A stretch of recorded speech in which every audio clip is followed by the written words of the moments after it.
Welcome, Gunrunner.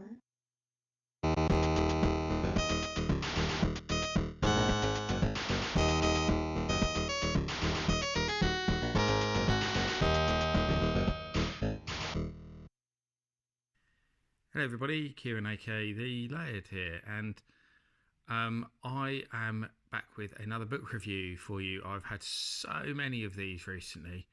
As you've probably seen, I've been on a bit of a run, but it has to be said that this is the most special one of the lot for numerous reasons. Number one, because it's blooming massive.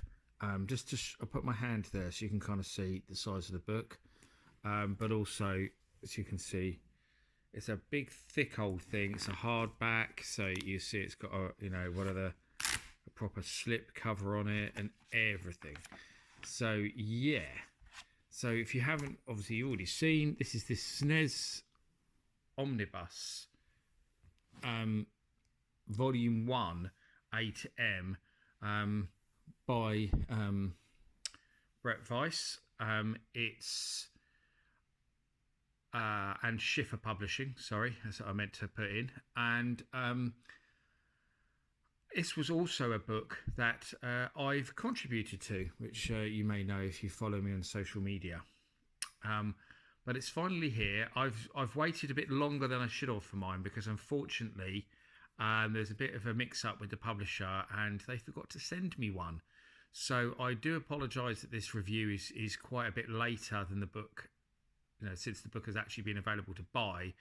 But that was beyond my control. But I do finally have it, and there probably are still quite a lot of people who haven't seen it. So yeah, it'd be worth a look. One thing I will mention is actually, obviously I already mentioned it's Volume 1, A to M. Originally it was going to be one book, but they decided that because the sheer size and the amount of games that they would split it into two books. So there is going to be another book following shortly. I believe it's actually already done because he basically did them at the same time. So I think the pre-order has actually started for the second book. So I will drop a link below in the in the description where you can pre-order the second book as well if you want to get that one, as well as where you can buy this one. So let's have a look. It's going to be quite a difficult one to do because of its sheer size. So start off with a nice picture there of the Addams family. I'm going to have to take the camera back a bit, I think, so I can get it all in. Lots of nice art in this book, as you'll see. So we've got a forward by Bill Loguadici. I might be pronouncing that wrong, but that's how it looks to me. So apologies if I have pronounced your name wrong, but he did the intro. And there's also a bit by Brett himself, of course. Good old Beavis and Butthead. Acknowledgements. I'm in there somewhere. Blah, blah, blah, blah, there. There's me. In the acknowledgements. So let's have a look. I don't think I'm going to be able to go through the whole book, so I'm going to kind of flick through it quite quickly, I think, because it is enormous. And so I'm just going to focus on a few things as we flick through it. So you'll see that most games have one page, but some of the big games have 2-page spreads. Each of the games have all the info about who the publisher, developer, year it came out, type of game. We have screenshots of the games as well as box and cartridge scans for each one. So there's my first entry there in the Addams family. So this is the other thing, is not all the games, but a large amount of them have what he calls insider insights. So that's someone who's worked in the industry in some way, shape or form, whether they be a writer or they might actually work in gaming or a podcaster or YouTube or whatever. Someone kind of, an authority, so to speak, in gaming in some way, I suppose, is a good way of putting it. And Brett asked me to do some stories, so I ended up doing far more. Actually, when I got the book, there was far more in here than I remembered having done. And the funny thing was, actually, when I was flicking through it, I saw more games that I could have done, but there was a quite tight time limit on getting these done. So yeah, there is a few more that I could have perhaps done, or maybe if I see any of those, I'll point them out.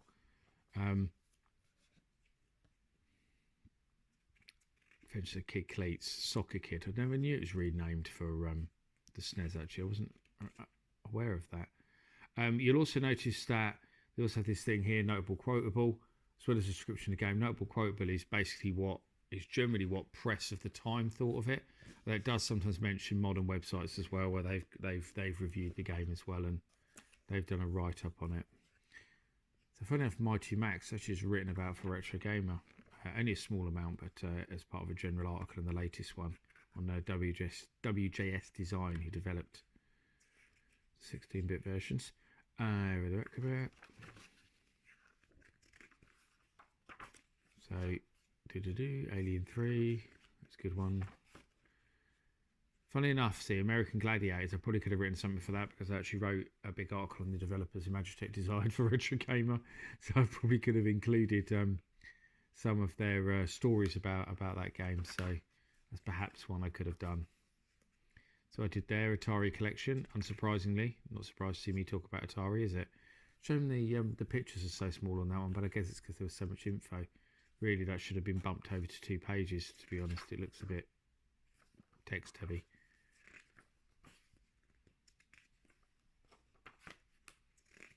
XLA. Barbie. Bassmasters. Barclay, Shut Up and Jam. Batman's. I mean, it is so comprehensive, as you can probably see, and I'm trying to flick through it quite quickly because I think others will be here all day. Best to best I probably could have written for. Again, there's a few games where I think when I saw them on the list, I saw them under the renames. Like Best to Best is obviously better known, especially to anyone in the Europe, in the UK. It's Andre Panzer Kickboxing. Just Panzer Kickboxing, and I maybe didn't pick up on it being Panzer Kickboxing, which I absolutely love when I saw it on the list. There's another one which we'll get to shortly, actually, that's falls into the same boat, and I was quite annoyed actually when I saw it and just thought, damn, because it was one that I would have loved to have written something. But Bob, I probably could have written something about. So my brother had that game and absolutely loved it, so it would have been an interesting story there about my brother. And I've already put one story about my brother in this book, actually, funny enough. Circus Dracula.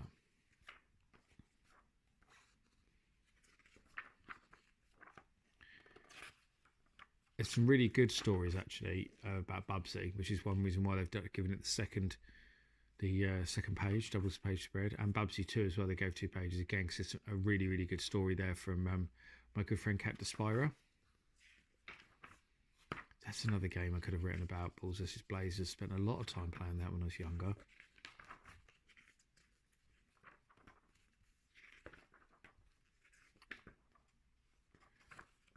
Captain America, Commando. I was quite surprised Castlevania didn't get 2 pages. Very surprised, in fact. The popularity of the game. So that's the game, Championship Soccer 94, which is better known to just about everybody as Sensible Soccer. For some reason, they renamed it for the American market. I'm not really sure why, but yeah, I was kind of annoyed when I realised that no one had done the insight for that one, because I definitely could have done one for Sensible Soccer. It's one of my favourite games of all time, so that was quite an annoying one that I obviously missed, because when I saw it on the list, I just thought, oh, generic soccer game, and didn't click that it was the name for Sensible Soccer. Though funnily enough, this one for Striker in here, which is renamed for the American market. And I did pick up on that it was Striker, and I did a story about Striker. So that kind of annoys me even more that I didn't get it.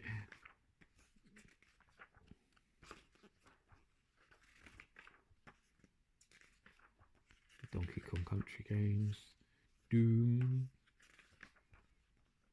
Dragon the Bruce Lee story. That was one I wanted to do and I didn't get to do because someone had already taken it.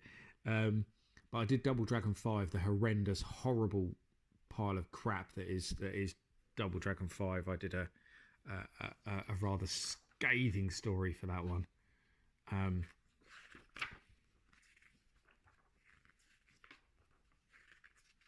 And the Dual Test Drive 2. See, I didn't actually own a SNES back in the day, admittedly. A couple of people have made big issue of pointing that out on forums and stuff, and I'm not sure really why, because they're kind of making out that maybe I didn't have any experience with the SNES, when that couldn't be further from the truth, because my next door neighbour had a SNES, who I actually talk about in this Elite Soccer here. As I said, I mentioned the story about Striker, Elite Soccer, same game, and he had a SNES. I had other friends who had SNESes at school, and when I left school as well, in my last year of school and when I left school, I went to work for Future Zone and then Game, when Game took them over, and played a hell of a lot of SNES games while I was at work, because obviously when we had nothing else to do, we would just play games, because we were allowed to. We were encouraged to play games, because obviously how could we recommend games to people if we hadn't played them? So I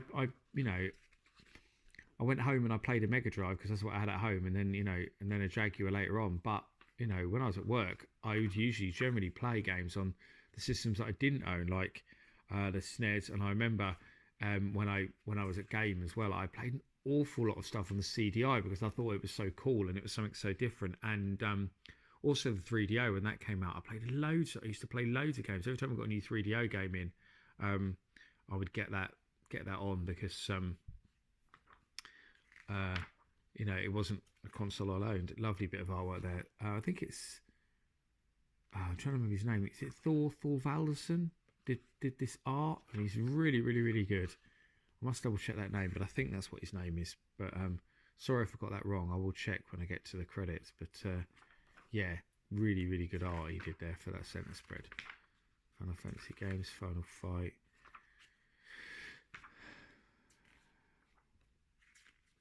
Flashback First Samurai. I mean, that's another one I probably could have written about, because I'm quite familiar with that game from the SD.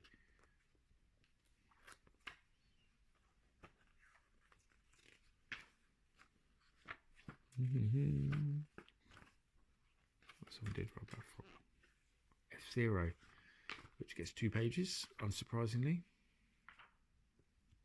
being it's probably one of the best known games. Gods, that's another game I probably could have written about. I'm really surprised no one picked up Gods. I think that's maybe because it's an American book rather than a. Obviously, I should have mentioned this actually. All the entries, obviously, this is complete. This is every US release, so it's all the American releases. So, if you say, "Oh, that game's not in there," it might be because it was a PAL only game, and there were some. Like one surprising one, I actually wrote a story for it, but it didn't go in the book, because we were actually quite flabbergasted to discover that it didn't actually get an NTSC release originally, and that was The Humans, aka Dino Dudes. And I wrote a nice story on that, and unfortunately it didn't go in, because The Humans was released in Europe but never got a US release, which I just don't understand, because it was released in the US on other systems, Mega Drive, Jaguar, Lynx, Game Boy, so and others. So I don't understand why it didn't go in. That's another game I could have written about. Head On Soccer, again, another football game that got renamed for the American market. I'm not sure why, because Fever Pitch Soccer was the European name, which is a much better name. So I'm not really sure why they changed the name. I guess they maybe didn't get the Fever Pitch reference. Maybe that would have. They decided maybe that didn't make sense to Americans, because obviously there was the film and stuff with that name over here. Hook Hunt for October.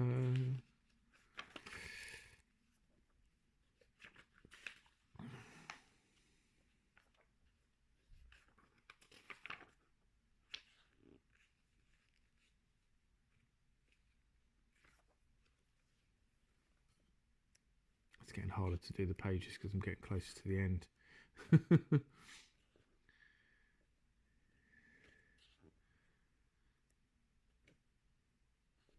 Jim Power. Very impressive game. Very underrated game, actually. Joe Mac. I was a big fan of Joe Mac when it came out. I remember playing that loads when we had it on in game, funnily enough. I remember hoping that there was going to be a Mega Drive version, and I don't think there was, that I remember.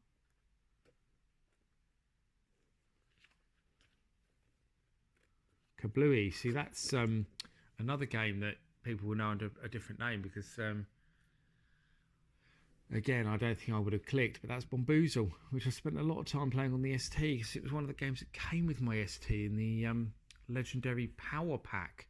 So I'm very familiar with Bomboozle. And again, there's no insider insights. That was a bit of a shame that maybe I didn't spot that one, because I could have easily written some stuff about that game.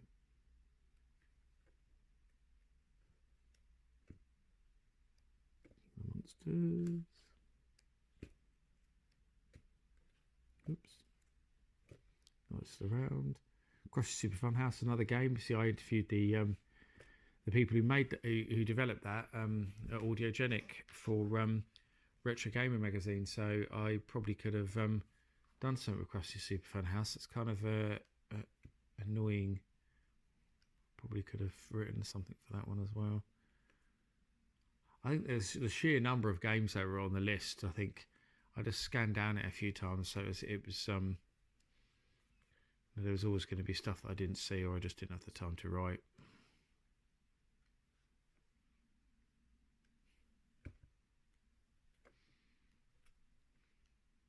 Magic Sword. See, I loved that game. That was one of my favourite SNES games, and that was where we actually swapped our Mega Drive and SNES with a friend for a week, and that was one of the games he had in his SNES, and I absolutely loved it. And I always wished there was going to be a Mega Drive version of it, and there wasn't, sadly. So boo sucks, Capcom. I'm not sure why you never did a Mega Drive version of the game, because I loved Magic Sword, and it would have been no problem to convert that to the Mega Drive. I can't see why there would have been any issues putting that on the Mega Drive, to be honest with you. There we go, I'm getting to the end now. Micro Machines, Morphin Power Rangers, play Mortal Kombat, quite a bit of Mortal Kombat 2, Mortal Kombat 3, Mr. Do, it's got 2 pages. I really like SNES Mr. Do, it's really good. I remember, I think I wanted that one. I think someone else had taken it. Was Pac-Man I could have written something about, so I'm kind of annoyed maybe that I didn't pick up that one as well. And then that's it. And then there's some stuff at the end. There's a bit about the Console Wars by Russell De Maria. Alex McCumbers has written about emulating the SNES. And then there's loads of credits, references. I must check the...